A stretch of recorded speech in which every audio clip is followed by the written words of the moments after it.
رات کا پچھلا پہر تھا اور پورے گھر پر ایک ہولناک خاموشی طاری تھی۔ باہر تیز ہواؤں کے چلنے کی آوازیں آ رہی تھیں جو کمرے کی کھڑکیوں سے ٹکرا کر ایک عجیب سا خوف پیدا کر رہی تھی۔ میں بستر پر بالکل ساکت لیٹی ہوئی تھی اور میری آنکھیں کمرے کے اندھیرے میں واش روم کے بند کمرے پر جمی ہوئی تھی۔ میرا دل اتنی تیزی سے دھڑک رہا تھا کہ مجھے لگ رہا تھا کہ اب یہ میری پسلیوں کو توڑ کر باہر آ جائے گا۔ میرے پورے وجود پر پسینے کے قطرے نمودار ہو چکے تھے اور خوف کی ایک سرد لہر میری ریڑھ کی ہڈی میں دوڑ رہی تھی۔ میں نے ابھی کچھ دیر پہلے ایک ایسا قدم اٹھایا تھا جس کے انجام سے میں خود بالکل بے خبر تھی۔ الماری کے کونے میں چھپائی گئی اس تیز اثر ریموونگ کریم کی خالی شیشی اب بھی میرے ذہن کے آئینے پر ایک جرم کی طرح چمک رہی تھی۔ میں نے بستر پر رخ بدلا تو میرے شوہر اصغر گہری نیند میں سو رہے تھے۔ ان کے خراٹوں کی بھاری آواز اس تاریک کمرے میں گونج رہی تھی، لیکن نہ جانے کیوں مجھے ان کے اس وجود کو دیکھ کر ایک بار پھر وہی شدید گھن اور کراہت محسوس ہونے لگی جس نے مجھے اس پاگل پن پر مجبور کیا تھا۔ ان کے پورے جسم پر بالوں کا وہ گھنا جنگل جو مجھے کسی انسان کے بجائے ایک بالوں والے بھالو کی یاد دلاتا تھا، اس وقت بھی کپڑوں کے نیچے سے واضح ہو رہا تھا۔ میں نے سوچا تھا کہ میری یہ حرکت میرے دل کو سکون پہنچائے گی اور جب صبح وہ اٹھیں گے تو ان کا سینہ بالکل ویسا ہی صاف اور چمکدار ہوگا جیسا میں نے ہمیشہ اپنے پسندیدہ کورین ڈراموں کے ہیروز کا دیکھا تھا۔ میں اسی کشمکش اور خوف کے سائے میں لیٹی ہوئی تھی کہ اچانک اصغر نے ایک لمبا سانس لیا اور ان کی آنکھ کھل گئی۔ انہوں نے ہمیشہ کی طرح جاگتے ہی اپنے سینے پر ہاتھ پھیرا، لیکن اگلے ہی پل ان کا ہاتھ بالوں کے اس نرم حصے کے بجائے ایک عجیب سی چپچپاہٹ اور کھردری جلد سے ٹکرایا۔ انہوں نے چونک کر اپنے کپڑوں کے اندر دیکھا تو اندھیرے میں بھی ان کو کچھ عجیب سا محسوس ہوا۔ وہ گھبراہٹ کے مارے بستر سے اٹھے اور تیزی سے واش روم کی طرف بھاگے تاکہ وہ بڑے آئینے کے سامنے جا کر دیکھ سکیں کہ آخر معاملہ کیا ہے۔ میں بستر پر چادر کو اپنے سینے سے لپیٹے سانس روکے ان کا رد عمل دیکھنے کا انتظار کر رہی تھی کہ اگلے ہی پل واش روم کے اندر سے اصغر کے شدید چلانے اور ایک ایسی دردناک چیخنے کی آواز آئی جس نے اس رات کے سناٹے کو ایک ہی پل میں چکنا چور کر دیا۔ وہ آواز اتنی ہولناک تھی کہ میرے پورے جسم میں سنسنی دوڑ گئی اور میں ڈر کے مارے بستر سے اچھل پڑی۔ واش روم سے آنے والی اس چیخ میں ایک ایسا تڑپانے والا درد تھا کہ مجھے لگا کہ مجھ سے بہت بڑی غلطی ہو گئی ہے۔ ان کی یہ چیخیں سن کر گھر کے باقی لوگ بھی جاگ گئے اور ان کے قدموں کی آوازیں میرے کمرے کی طرف بڑھنے لگیں اور میرے ہوش اڑنے لگے کیونکہ کالج کی وہ بڑی اور خوبصورت عمارت ہر روز سینکڑوں لڑکے لڑکیوں کے کہکوں اور باتوں سے گونجتی رہتی تھی، جہاں زندگی اپنے پورے رنگوں کے ساتھ رواں دواں تھی۔ اسی کالج کے ایک کونے میں بنے ہوئے پرسکون لان میں ہمیشہ کی طرح میں اور میری دو بہترین سہیلیاں عائشہ اور ثنا بیٹھی ہوئی تھیں۔ ہمارا روز کا یہ معمول تھا کہ کلاسیں ختم ہونے کے بعد ہم یہاں بیٹھتے اور دنیا جہاں کی باتیں کرتے، لیکن ان باتوں کا رخ ہمیشہ گھوم پھر کر ایک ہی موضوع پر آ کر رک جاتا تھا، اور وہ موضوع تھا میری پسند کے لڑکے اور میرے مستقبل کے خواب۔ میں عام لڑکیوں سے بالکل مختلف تھی۔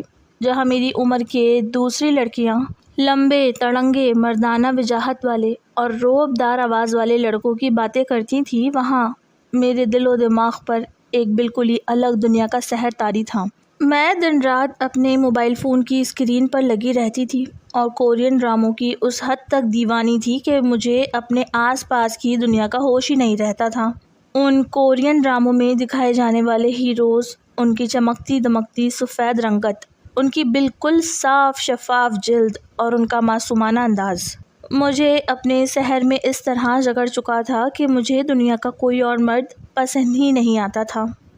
مجھے وہ لڑکے بہت اچھے لگتے تھے جن کے چہرے اور جسم پر ایک بھی بال نہیں ہوتا تھا، جو بالکل چکنے اور مکھن کی طرح ملائم دکھائی دیتے تھے، جن کی داڑھی اور مونچھوں کا نام و نشان نہیں ہوتا تھا اور جن کا انداز اتنا نفیس ہوتا تھا کہ دیکھ کر ہی دل خوش ہو جائے۔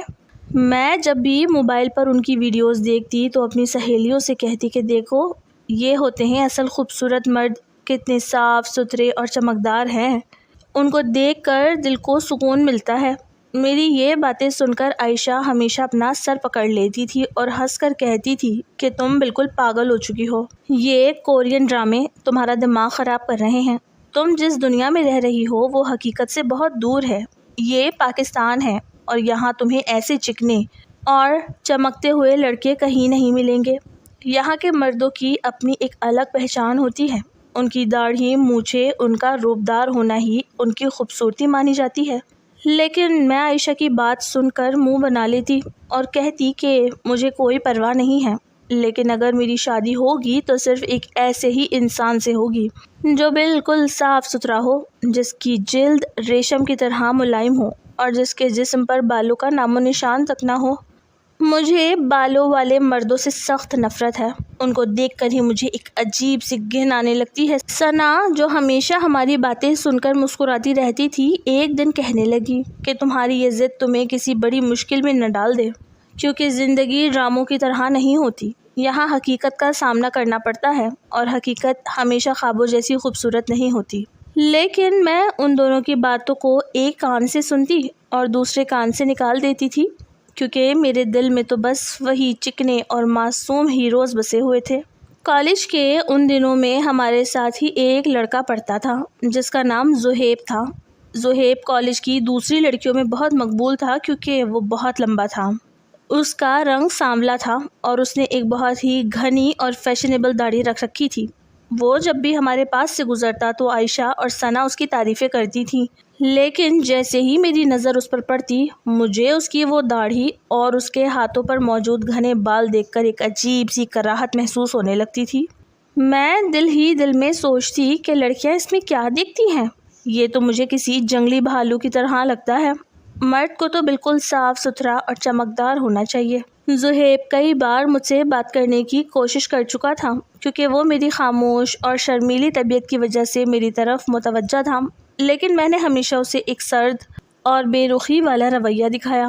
جب وہ میرے قریب آ کر بیٹھنے کی کوشش کرتا تو میں فوراً اپنی جگہ سے اٹھ جاتی اور کوئی نہ کوئی بہانہ بنا کر وہاں سے چلی جاتی۔ عائشہ اکثر مجھ سے کہتی تھی کہ تم زہیب کے ساتھ اتنی بے رخی کیوں برتتی ہو، وہ کتنا اچھا لڑکا ہے اور سب سے بڑھ کر وہ تمہاری اتنی عزت کرتا ہے۔ لیکن میں صاف کہہ دیتی کہ مجھے اس سے کوئی دلچسپی نہیں ہے، اور ویسے بھی اس کے جسم پر اتنے بال ہیں کہ مجھے اس کے پاس کھڑے ہو کر بھی گھن آتی ہے۔ میں ایک ایسے انسان کے ساتھ اپنی زندگی گزارنے کا سوچ بھی نہیں سکتی جو دیکھنے میں اتنا سخت اور بالوں والا ہو۔ میری یہ سوچ دن بدن مضبوط ہوتی جا رہی تھی اور میں اپنے خوابوں کے اسی محل میں قید ہوتی جا رہی تھی جہاں صرف کورین ہیروز کا راج تھا۔ کالج کا آخری سال بھی اسی طرح گزر گیا اور ہماری پڑھائی مکمل ہو گئی۔ پڑھائی ختم ہونے کے بعد میں زیادہ تر وقت گھر پر ہی گزارتی تھی اور اب میرا پورا دھیان صرف اور صرف اپنے ان ڈراموں پر ہی ہوتا تھا۔ امی اکثر مجھے دیکھ کر ٹوکتی کہ تم ہر وقت اس موبائل میں کیا دیکھتی رہتی ہو، اب تم بڑی ہو گئی ہو، تمہیں گھر کے کام کاج سیکھنے چاہیے تاکہ کل کو اپنے گھر جا کر تمہیں کوئی پریشانی نہ ہو۔ لیکن میں امی کی باتوں کو ہنس کر ٹال دیتی اور کہتی کہ امی آپ فکر نہ کریں، جب میرا شوہر آئے گا تو وہ خود بہت نفیس ہوگا اور ہم مل کر سارے کام کریں گے۔ امی میری اس معصومیت پر صرف مسکرا کر رہ جاتی کیونکہ وہ نہیں جانتی تھی کہ ان کی بیٹی کے ذہن میں پسندیدگی کا معیار کتنا الگ اور سخت ہو چکا ہے۔ وقت گزرنے کے ساتھ ساتھ میرے گھر والوں نے میرے رشتے کے لیے کوششیں شروع کر دیں کیونکہ ہمارے خاندان میں لڑکیوں کی شادی جلدی کر دی جاتی تھی۔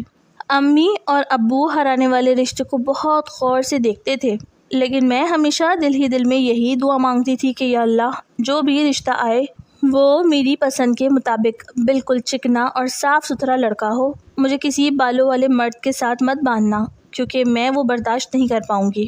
ایک دن اچانک گھر میں ایک بہت بڑی خوشخبری آئی۔ ابو کے ایک بہت قریبی دوست تھے جن کا اپنا ایک بہت بڑا اور کامیاب کاروبار تھا۔ ان کا ایک ہی بیٹا تھا جس کا نام اصغر تھا۔ اصغر کے بارے میں بتایا گیا کہ وہ بہت ہی شریف، سمجھدار اور لاکھوں میں کمانے والا لڑکا ہے۔ وہ اپنے والد کا پورا بزنس سنبھالتا تھا اور اس کی سادگی اور اچھے اخلاق کی تعریف پورا خاندان کرتا تھا۔ جب یہ رشتہ ہمارے گھر آیا تو امی اور ابو کی خوشی کا کوئی ٹھکانہ نہیں تھا، کیونکہ وہ جانتے تھے کہ اتنے اچھے خاندان اور کامیاب لڑکے کا رشتہ بار بار نہیں ملتا۔ انہوں نے بنا کوئی دیر کیے اس رشتے کے لیے اپنی ہاں کہہ دی۔ ہمارے خاندان کے سخت اور پرانے رواج کے مطابق لڑکی کو شادی سے پہلے لڑکے کو دیکھنے یا اس سے بات کرنے کی بالکل اجازت نہیں ہوتی تھی۔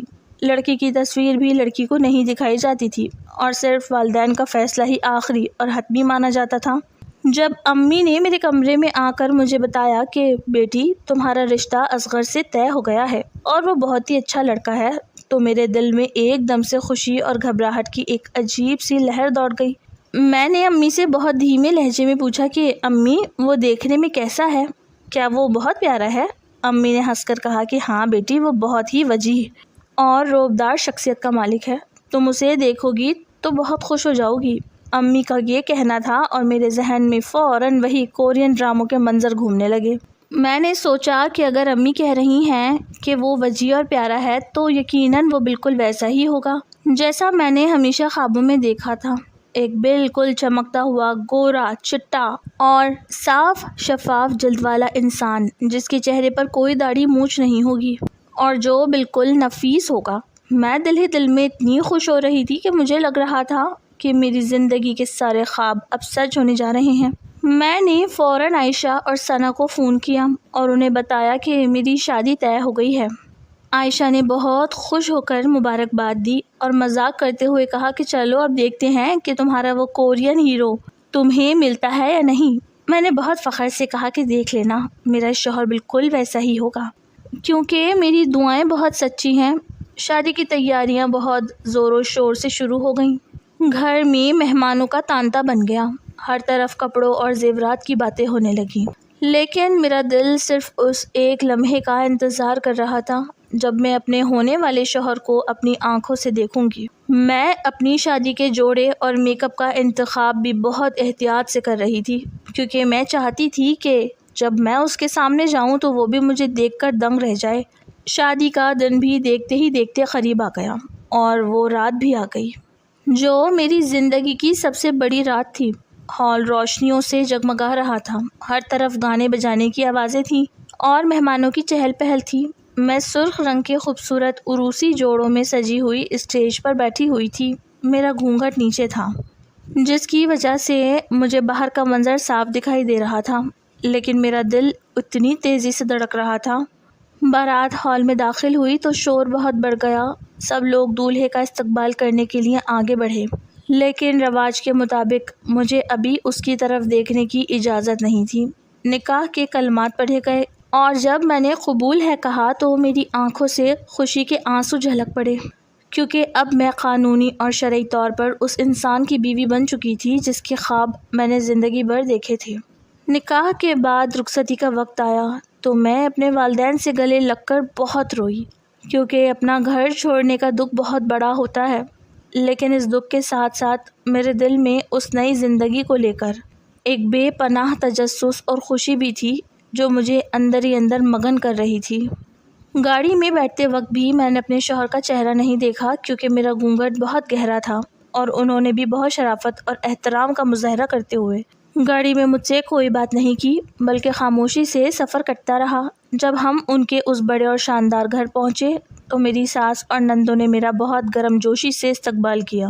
انہوں نے میرے سر پر ہاتھ رکھا، مجھے دعائیں دیں اور پھر بہت ہی پیار سے مجھے اس خوبصورت اور سجے ہوئے کمرے میں لا کر بٹھا دیا جہاں میری زندگی کا ایک نیا سفر شروع ہونا تھا۔ کمرے کی سجاوٹ بہت شاندار تھی، ہر طرف گلاب کے پھولوں کی مہک پھیلی ہوئی تھی اور بستر پر سفید چادر بچھائی گئی تھی۔ میں بستر کے بالکل بیچوں بیچ بیٹھ گئی اور اپنے دونوں ہاتھوں کو آپس میں مسلنے لگی۔ میری گھبراہٹ اب اپنی انتہا کو چھو رہی تھی، کیونکہ اب کچھ ہی دیر میں وہ دروازہ کھلنے والا تھا اور میرا وہ چمکتا ہوا ہیرو میرے سامنے آنے والا تھا۔ میں دل ہی دل میں بار بار خدا کا شکر ادا کر رہی تھی کہ اس نے مجھے اتنے اچھے گھرانے میں بھیجا ہے اور اب بس میری آخری تمنا بھی پوری ہونے والی ہے۔ تھوڑی دیر بعد دروازے کا ہینڈل گھوما اور کمرے کا دروازہ بغیر کسی آواز کے کھلا۔ میرے شوہر اصغر کمرے میں داخل ہوئے اور انہوں نے دروازہ اندر سے بند کر دیا۔ ان کے قدموں کی آواز بستر کی طرف بڑھ رہی تھی اور ہر قدم کے ساتھ میری دھڑکن ایک نئی رفتار پکڑ رہی تھی۔ وہ بستر پر میرے بالکل پاس آ کر بیٹھ گئے۔ ان کے جسم سے ایک بہت ہی مہنگی اور تیز پرفیوم کی خوشبو آ رہی تھی جو فضا میں پھیل گئی۔ انہوں نے بہت ہی نرمی اور محبت سے اپنا ہاتھ آگے بڑھایا اور میرا گھونگھٹ آہستہ سے اوپر اٹھانا شروع کیا۔ جیسے ہی گھونگھٹ اوپر اٹھ رہا تھا میرا سانس رک رہا تھا، اور جب گھونگھٹ مکمل طور پر اٹھ گیا تو میں نے اپنی آنکھیں کھول کر اپنے سامنے موجود انسان کی طرف دیکھا۔ لیکن جیسے ہی میری نظر ان کے چہرے پر پڑی تو میرے پیروں تلے سے زمین نکل گئی اور میرے سارے خواب ایک ہی پل میں شیشے کی طرح چکنا چور ہو گئے۔ میرے سامنے کوئی گورا چٹا اور صاف جلد والا کورین ہیرو نہیں کھڑا تھا، بلکہ اصغر کا رنگ کافی سانولا تھا۔ ان کے چہرے پر ایک بہت ہی گھنی، سخت اور لمبی داڑھی تھی جو ان کی تھوڑی سے ہوتی ہوئی ان کی گردن تک جا رہی تھی۔ ان کی مونچھیں بھی بہت گھنی تھیں اور ان کی آنکھیں بہت بڑی اور روبدار تھیں۔ ان کا چہرہ دیکھ کر ہی میرے پورے وجود میں ایک سنسنی خیز خوف دوڑ گیا، کیونکہ وہ میری پسند کے بالکل برعکس ایک روایتی اور سخت شکل و صورت کے مرد تھے۔ میں صدمے کے مارے بالکل ساکت ہو گئی اور میرے منہ سے ایک لفظ بھی نہ نکل سکا۔ اصغر نے میری اس خاموشی کو دیکھا تو وہ بہت پیار سے مسکرائے۔ ان کی مسکراہٹ میں ایک اپنائیت تھی، لیکن اس وقت مجھے ان کے بال دیکھ کر اتنی شدید گھن آ رہی تھی کہ میں ان کی مسکراہٹ کا جواب بھی نہ دے سکی۔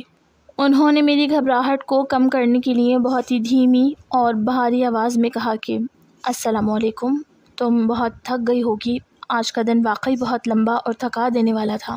اب تم آرام کرو، یہ تمہارا اپنا گھر ہے اور میں تمہارا شوہر ہوں، تمہیں مجھ سے ڈرنے یا شرمانے کی بالکل ضرورت نہیں ہے۔ انہوں نے یہ کہتے ہوئے اپنا ہاتھ میرے ہاتھ پر رکھنا چاہا، لیکن جیسے ہی ان کا ہاتھ آگے بڑھا میری نظر ان کی کلائی اور انگلیوں پر پڑی تو میرا دل جیسے رک گیا۔ ان کے پورے ہاتھوں پر اتنے گھنے اور کالے بال تھے کہ ان کی اصل جلد کہیں دکھائی ہی نہیں دے رہی تھی۔ ان کے ہاتھوں کے بال دیکھ کر مجھے ایسا لگا کہ جیسے کوئی انسان نہیں بلکہ کوئی ریچھ میرے سامنے بیٹھا ہو۔ میں خوف اور کراہت کے مارے ایک دم جھٹکے سے پیچھے ہٹ گئی اور اپنا ہاتھ ان کی گرفت سے چھڑا لیا۔ اصغر میرے اس اچانک رد عمل پر تھوڑے حیران ہوئے اور ان کی آنکھوں میں ایک لمحے کے لیے پریشانی آئی، لیکن انہوں نے خود کو سنبھالا اور سوچا کہ شاید میں پہلی رات کے دباؤ اور اجنبیت کی وجہ سے ایسا کر رہی ہوں۔ انہوں نے بہت شرافت کا ثبوت دیا اور مجھ پر کوئی دباؤ نہیں ڈالا۔ وہ اپنی جگہ سے اٹھے اور الماری کی طرف چلے گئے تاکہ وہ اپنی شادی کے بھاری کپڑے اتار کر کوئی آرام دہ لباس پہن سکیں۔ میں بستر پر بیٹھی ہوئی کانپتی آنکھوں سے ان کو دیکھ رہی تھی، لیکن اصل صدمہ تو مجھے اس وقت پہنچا جب انہوں نے اپنی شیروانی اتاری اور اس کے نیچے پہنی ہوئی قمیص کے بٹن کھولنا شروع کیے۔ جیسے ہی ان کی قمیض ان کے کندھوں سے نیچے اتری تو میرے منہ سے خوف اور شدید گھن کے مارے ایک دبی دبی سسکی نکل گئی اور میں نے اپنے دونوں ہاتھوں سے اپنا منہ بند کر لیا، کیونکہ جو منظر میرے سامنے تھا وہ کسی بھی بھیانک خواب سے زیادہ ہولناک تھا۔ اصغر کے پورے جسم پر کالے، سخت اور گھنے بالوں کے اتنے بڑے جنگل آباد تھے کہ مجھے اپنی آنکھوں پر یقین نہیں آ رہا تھا۔ ان کے کندھوں پر، ان کے پورے سینے پر، ان کے پیٹ پر اور یہاں تک کہ ان کی پیٹھ پر بھی اتنے زیادہ بال تھے کہ ان کا پورا وجود بالوں سے ڈھکا ہوا تھا۔ وہ مجھے کسی بھی زاویے سے ایک عام انسان نہیں لگ رہے تھے، بلکہ وہ بالکل ایک بالوں والے بھالو کی طرح دکھائی دے رہے تھے۔ میری وہ سارے خواب جن میں مکھن جیسی ملائم جلد اور چکنے مردوں کا تصور تھا، ایک ہی لمحے میں اس بالوں کے جنگل میں گم ہو گئے۔ مجھے ان کے اس وجود کو دیکھ کر اتنی شدید کراہٹ اور گھن محسوس ہو رہی تھی کہ میرا جی چاہ رہا تھا کہ میں ابھی اس کمرے سے بھاگ جاؤں اور کہیں دور چلی جاؤں۔ اصغر اپنی قمیض بدل کر جب بستر کی طرف مڑے تو انہوں نے دیکھا کہ میرا چہرہ بالکل سفید ہو چکا ہے اور میری آنکھوں میں آنسو بہہ رہے ہیں۔ وہ بہت پریشان ہو گئے اور جلدی سے میرے پاس آ کر بیٹھ گئے۔ انہوں نے بہت فکر مندی سے پوچھا کہ کیا ہوا ہے؟ تمہاری طبیعت تو ٹھیک ہے؟ تم رو کیوں رہی ہو؟ کیا تمہیں کوئی تکلیف ہے؟ وہ جیسے ہی مزید میرے قریب آئے تو ان کے جسم کے وہ مخصوص مردانہ بو اور ان کے سینے کے وہ گھنے بال میرے بالکل سامنے تھے۔ مجھے ایسا لگا جیسے میرا دم گھٹ جائے گا۔ میں نے فوراً اپنا منہ دوسری طرف پھیر لیا اور روتے ہوئے کہا کہ کچھ نہیں، میں بس بہت تھک گئی ہوں، مجھے نیند آ رہی ہے۔ اصغر نے گہرا سانس لیا اور بہت ہی نرمی سے میرے سر پر ہاتھ رکھنا چاہا، لیکن ان کے ہاتھوں کے وہ سخت بال جب میرے بالوں سے چھوئے تو میرے پورے جسم میں ایک سنسنی خیز درد دوڑ گیا۔ میں نے خود کو پیچھے کھینچ لیا۔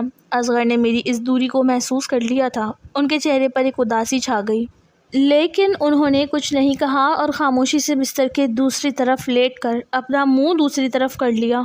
اس رات کمرے میں صرف گھڑی کی ٹک ٹک اور اصغر کے ہلکے ہلکے خراٹوں کی آواز گونج رہی تھی، لیکن میرے لیے وہ رات کسی جہنم کی رات سے کم نہیں تھی۔ میں بستر کے ایک بالکل آخری کونے میں دبک کر بیٹھی ہوئی تھی اور چادر کو اپنے وجود پر اس طرح لپیٹ رکھا تھا جیسے میں کسی شکاری سے خود کو بچا رہی ہوں۔ میری آنکھوں سے آنسو مسلسل بہہ رہے تھے اور میں اپنے نصیب کو کوس رہی تھی کہ یا اللہ، یہ میرے ساتھ کیا ہو گیا؟ کہاں میرے وہ ریشم جیسے ملائم ہیروز اور کہاں یہ بالوں کا جنگل؟ میں اس انسان کے ساتھ اپنی پوری زندگی کیسے گزاروں گی؟ جب بھی وہ میرے پاس آئے گا مجھے تو گھن کے مارے الٹی آنے لگے گی۔ میں روز روز اس عذاب کو کیسے برداشت کروں گی؟ اسی کشمکش اور صدمے میں رات گزر گئی اور صبح کی روشنی کمرے میں پھیل گئی، لیکن میرے دل کا اندھیرا دور ہونے کا نام نہیں لے رہا تھا، کیونکہ مجھے معلوم تھا کہ اب مجھے ہر روز اسی بالوں والے بھالو کا سامنا کرنا ہے، اور یہی میری زندگی کی اصل حقیقت بن چکا تھا، جو میرے لیے کسی بڑے طوفان کی شروعات تھی۔ شادی کے بعد کے ابتدائی چند دن میرے لیے کسی کٹھن امتحان سے کم نہیں تھے۔ سسرال کے تمام لوگ بہت خوش اخلاق اور محبت کرنے والے تھے۔ میری ساس صبح ہی میرے کمرے میں آ جاتی اور میری پسند کا ناشتہ بنواتی، لیکن میرے دل کی اداسی اور چہرے کی ہوائیاں اڑنے کا سلسلہ تھمنے کا نام نہیں لے رہا تھا۔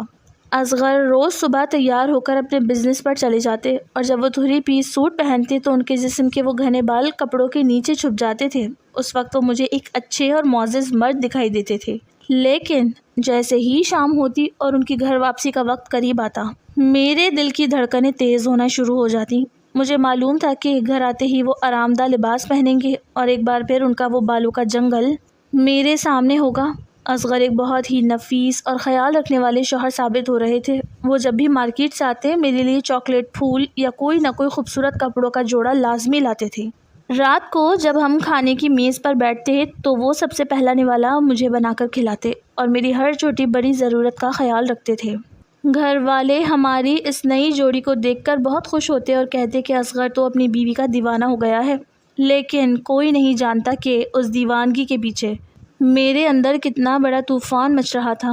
اصغر جب بھی رات کو کمرے میں آتے اور پیار سے میرے قریب بیٹھتے تو ان کا وہ روپ مجھے اندر تک بیمار کر دیتا تھا۔ وہ جب مجھے گلے لگانے کے لیے اپنا ہاتھ آگے بڑھاتے تو ان کی کلاہیوں اور ہاتھوں کے سخت بال میری جلد کو چبھتے تھے اور مجھے ایسا لگتا تھا جیسے میں کسی ریچھ کے حصار میں آ گئی ہوں۔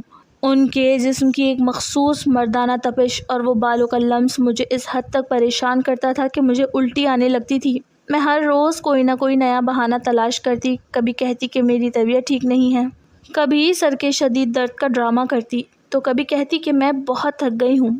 اصغر بہت ہی صابر اور سمجھدار انسان تھے۔ وہ میری ہر بات سن کر مسکرا دیتے اور کہتے کہ کوئی بات نہیں، تم آرام کرو، میں تمہیں زبردستی مجبور نہیں کروں گا، لیکن میں ان کی آنکھوں میں چھپی ہوئی وہ اداسی اور حیرت صاف دیکھ سکتی تھی۔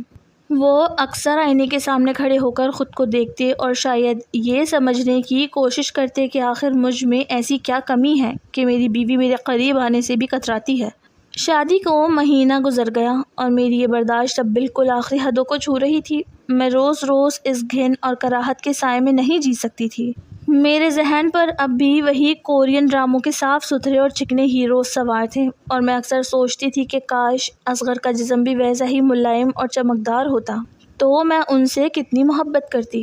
آخرکار ایک دن میری صبر کا پیمانہ لبریز ہو گیا اور میں نے فیصلہ کر لیا کہ اگر اصغر خود اپنے بال صاف نہیں کرتے تو مجھے خود ہی کچھ ایسا کرنا پڑے گا جس سے مجھے کم از کم ان کے پاس آتے ہوئے یہ گھن محسوس نہ ہو۔ میں نے بازار جانے کا بہانہ بنایا اور اپنی نند کے ساتھ قریبی مارکیٹ گئی۔ وہاں میں نے ایک دکان سے بہت ہی تیز اثر اور خاص قسم کی ہیئر ریموونگ کریم خریدی جو بالوں کو جڑ سے صاف کر دیتی تھی۔ میں نے اس کریم کو بہت ہوشیاری سے اپنے بیگ میں چھپایا اور گھر آ کر اسے اپنی الماری کے ایک بالکل آخری کونے میں کپڑوں کے نیچے چھپا دیا تاکہ کسی کی نظر اس پر نہ پڑے۔ اس رات اصغر اپنے بزنس کے کسی کام کی وجہ سے بہت زیادہ تھکے ہوئے تھے۔ انہوں نے آتے ہی کھانا کھایا اور بستر پر لیٹتے ہی ان کو گہری نیند آ گئی۔ کمرے میں اندھیرا تھا اور صرف اصغر کے گہرے اور تیز خراٹوں کی آواز گونج رہی تھی۔ میں بستر کے دوسرے کونے میں بیٹھی ہوئی ان کے سونے کا انتظار کر رہی تھی۔ جب مجھے یقین ہو گیا کہ وہ اب گہری نیند میں ڈوب چکے ہیں اور ان کا جاگنا مشکل ہے، تو میں آہستہ سے بستر سے اتری اور اپنے قدموں کی آواز کو دباتے ہوئے الماری کی طرف گئی۔ میں نے کانپتے ہوئے ہاتھوں سے وہ ریموونگ کریم نکالی اور دوبارہ بستر کے پاس آئی۔ میرا دل اتنی تیزی سے دھڑک رہا تھا جیسے میں کوئی بہت بڑا گناہ کرنے جا رہی ہوں، لیکن میری وہ گھن اور میری ضد اس وقت میرے ڈر پر حاوی ہو چکی تھی۔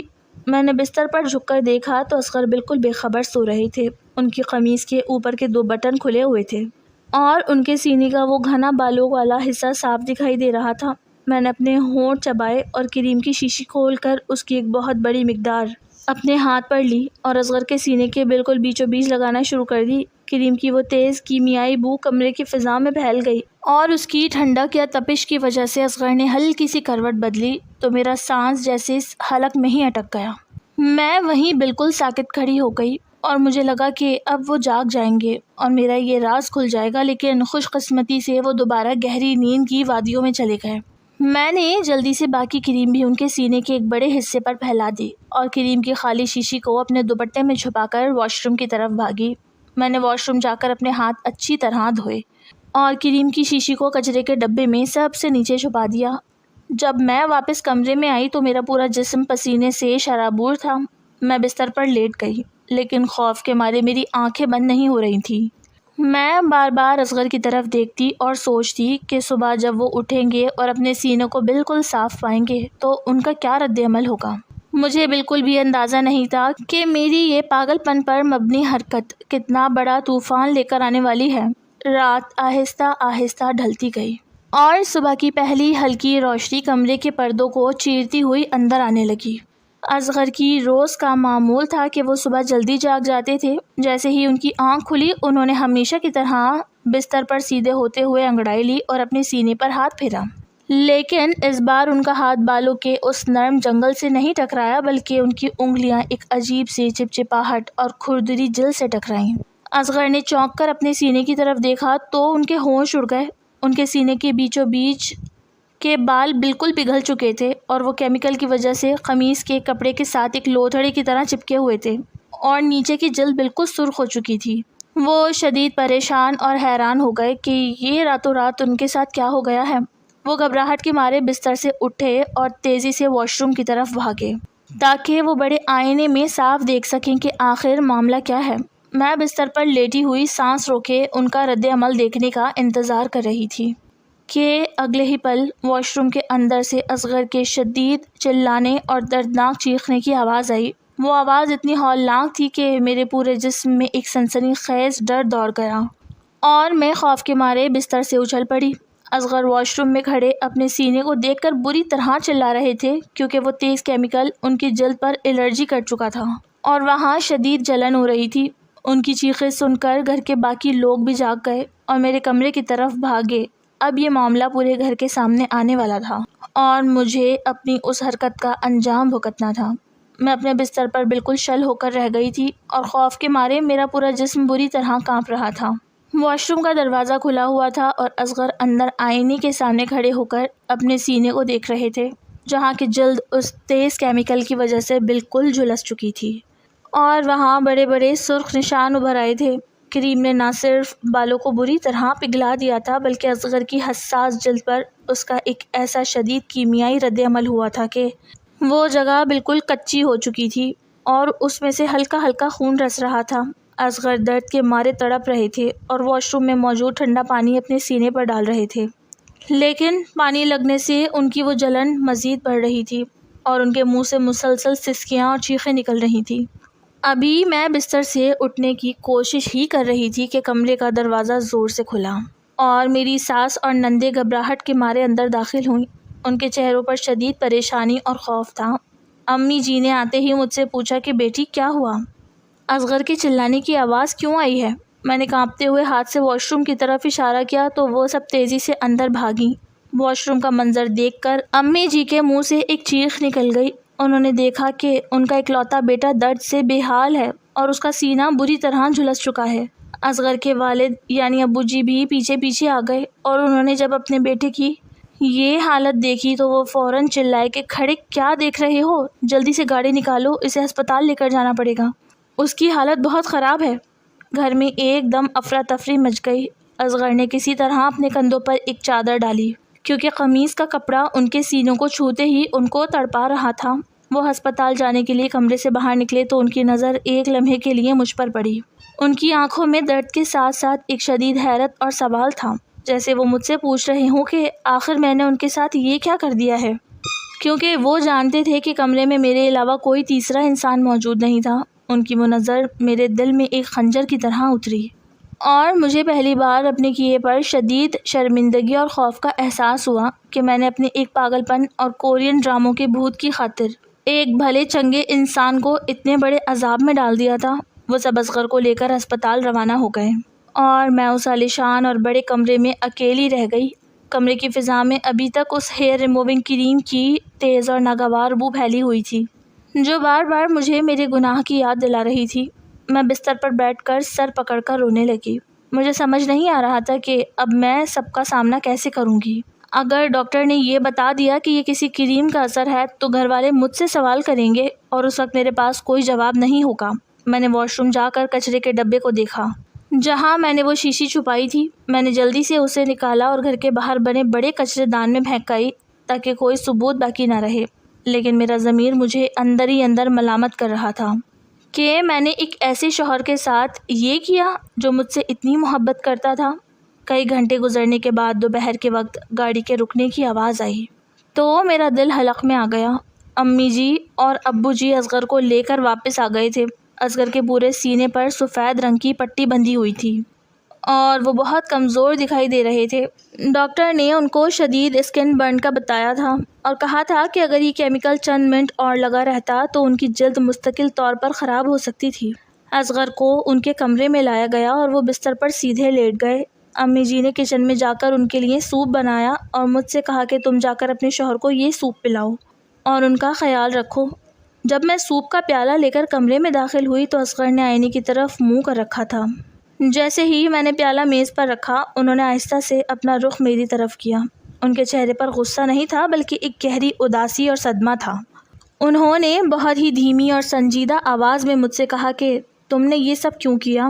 اگر تمہیں مجھ سے یا میرے جسم سے اتنی ہی نفرت تھی تو تم مجھے صاف کہہ دیتی، میں خود تم سے دور ہو جاتا، لیکن رات کے اندھیرے میں چوروں کی طرح میرے جسم پر وہ تیزاب ملنے کی کیا ضرورت تھی؟ ان کا یہ جملہ سن کر میرے ہاتھ سے سوپ کا چمچ چھوٹ گیا اور میں زار و قطار رونے لگی۔ مجھے اندازہ ہو گیا تھا کہ اب جھوٹ بولنے کا کوئی فائدہ نہیں ہے کیونکہ وہ سب سمجھ چکے تھے۔ میرے پاس اپنی صفائی میں کہنے کے لیے کوئی ایک لفظ بھی باقی نہیں بچا تھا۔ میں نے روتے ہوئے ان کے بستر کے پاس گھٹنوں کے بل بیٹھ کر ہاتھ جوڑ دیے اور اپنی اس نادانی اور پاگل پن کا اعتراف کر لیا۔ میں نے ان کو روتے ہوئے بتایا کہ کس طرح میں کورین ڈراموں کی خیالی دنیا میں جی رہی تھی اور مجھے صاف ستھرے اور چکنے مردوں کا بھوت سوار تھا جس کی وجہ سے مجھے ان کے بالوں سے گھن آتی تھی، اور میں نے اپنی اس گھناؤنی حرکت پر ان سے کڑی معافی مانگی اور کہا کہ مجھے معاف کر دیں۔ میں طوفان کی زد میں آ کر اپنا ذہنی توازن کھو بیٹھی تھی۔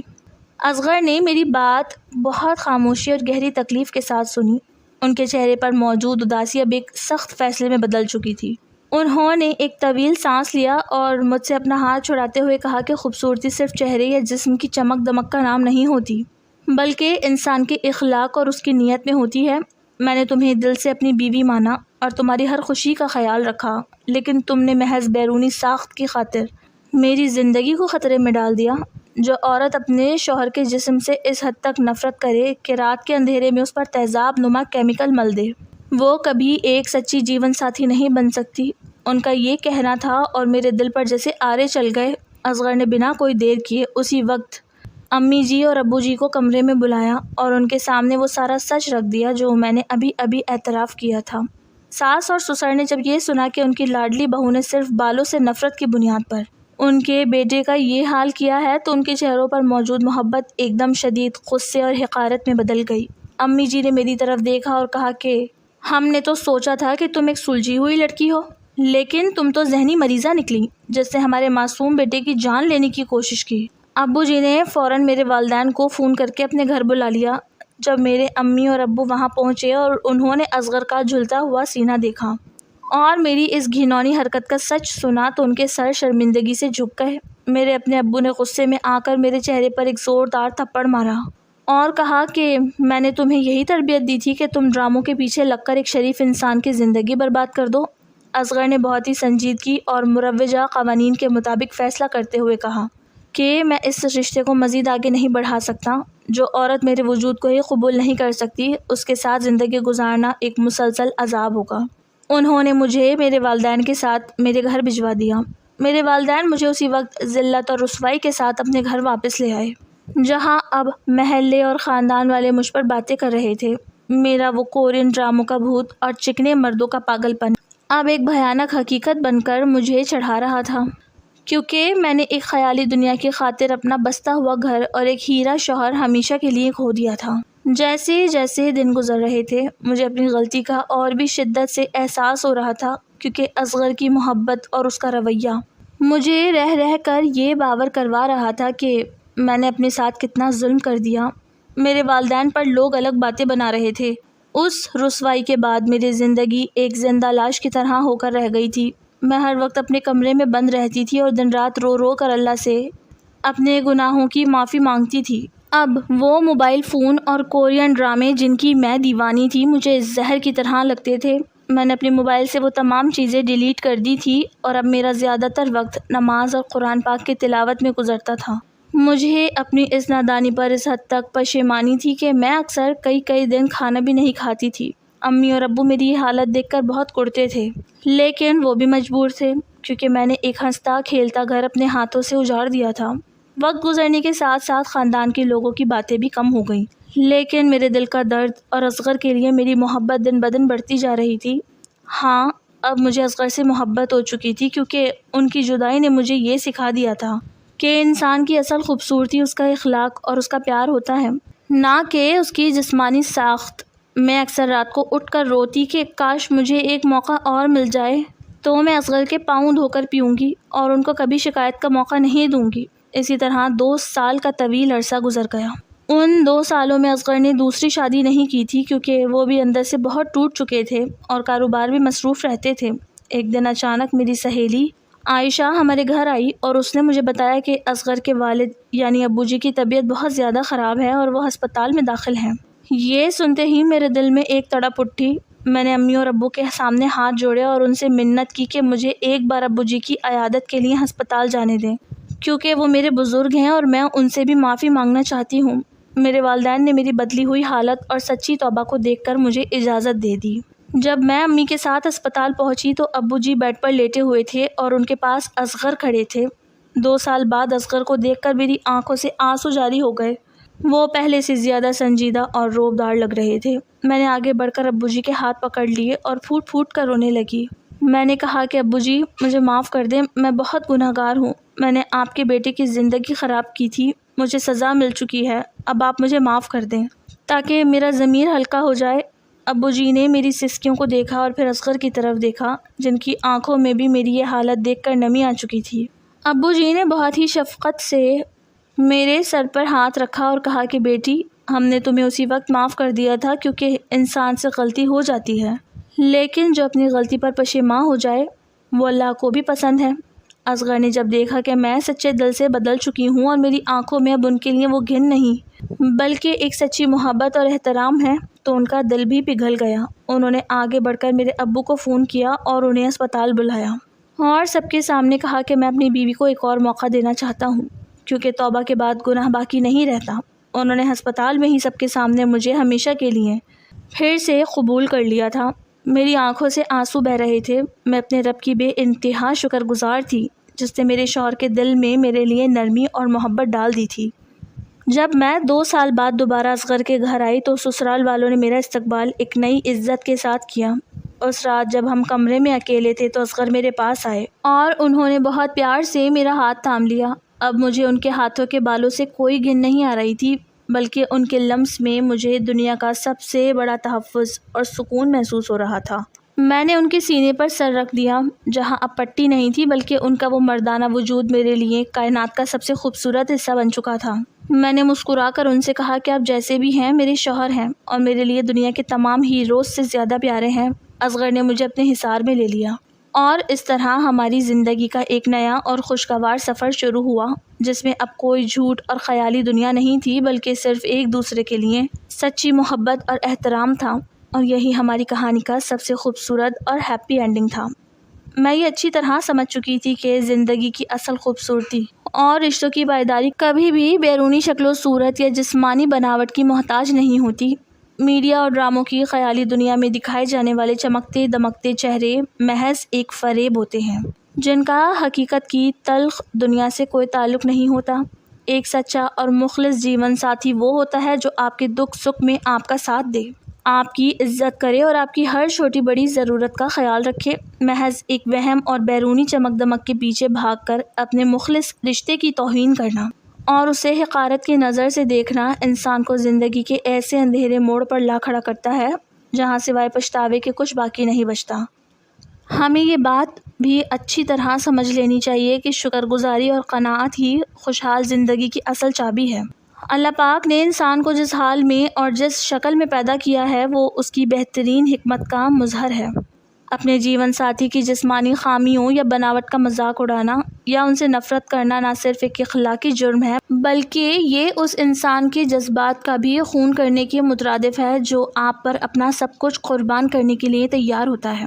جب ہم اپنے ارد گرد موجود رشتوں کو قبول کرنا سیکھ لیتے ہیں اور ان کے خلوص کو ان کے چہرے سے زیادہ اہمیت دیتے ہیں، تو ہماری زندگی خود بخود سکون اور حقیقی محبت کا گہوارہ بن جاتی ہے اور ہمیں کسی بھی خیالی دنیا کے سہارے کی ضرورت باقی نہیں رہتی۔